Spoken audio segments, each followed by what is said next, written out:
நம்ம நினைச்சதெல்லாம் நடக்கணும், ஈஸியாக வெற்றி அடையணும் அப்படின்னா நம்முடைய ஆள் மனசு நம்முடைய கட்டுப்பாட்டில் இருக்கணும். ஆள் மனசை எப்படி கட்டுப்படுத்துறது? முதல்ல ஒரு விஷயம் எதை பண்ண போகிறோமோ அதை ரிப்பீட் பண்ணிட்டே இருங்க, சொல்லிகிட்டே இருங்க. தனிமுறைக்கும் சத்தமாக கூட சொல்லுங்க, தப்பில்லை. ஒரு விஷயத்தை திரும்ப திரும்ப சொல்கிறது மூலையும் யோசிக்கிறது மூலயமா நம்முடைய ஆள் மனசுக்கு அந்த எண்ணங்கள் போய் ஸ்டோர் ஆகும். ரெண்டாவது, வார்த்தைகளை விட காட்சிகள் ஆள் மனசுக்கு ரொம்ப ஈஸியாக அப்சர்வ் பண்ணும். ஸோ நீங்கள் என்னவாக விரும்புகிறீங்களோ அந்த வெற்றியை அப்படி ஒரு காட்சிப்படுத்தி பாருங்கள். நான் இப்படி பண்ண போகிறேன். ஃபார் எக்ஸாம்பிள், இப்போ நீங்கள் ஒரு டூர் போகிறேன்னு நினைக்கிறீங்கன்னாக்கா எங்கே போகிற நினைக்கிறீங்களோ அந்த இதை அப்படியே காட்சிப்படுத்தி பாருங்கள், என்னென்ன பண்ணுறீங்க அப்படிங்கிறத. இந்த மாதிரி காட்சிகள் ஆள் மனசு ரொம்ப ஈஸியாக பிடிச்சி வச்சுக்கிறோம். அப்புறம் உங்களோட சூழல், நாம் இருக்கிற சூழல் வந்துட்டு பாசிட்டிவான சூழலாக இருக்கணும்.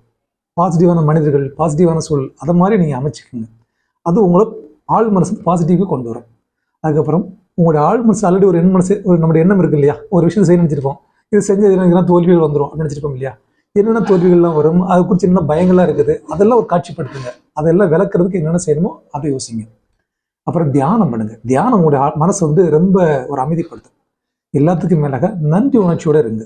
நன்றி உணர்ச்சியோடு இருந்தோம் அப்படின்னாக்கா அந்த விஷயம் ஆள் மனசில் ரொம்ப ஈஸியாக ஸ்டோர் ஆகும். இது மாதிரி பண்ணி பாருங்கள், உங்களுடைய ஆள் மனசை ஈஸியாக கட்டுப்படுத்தலாம்.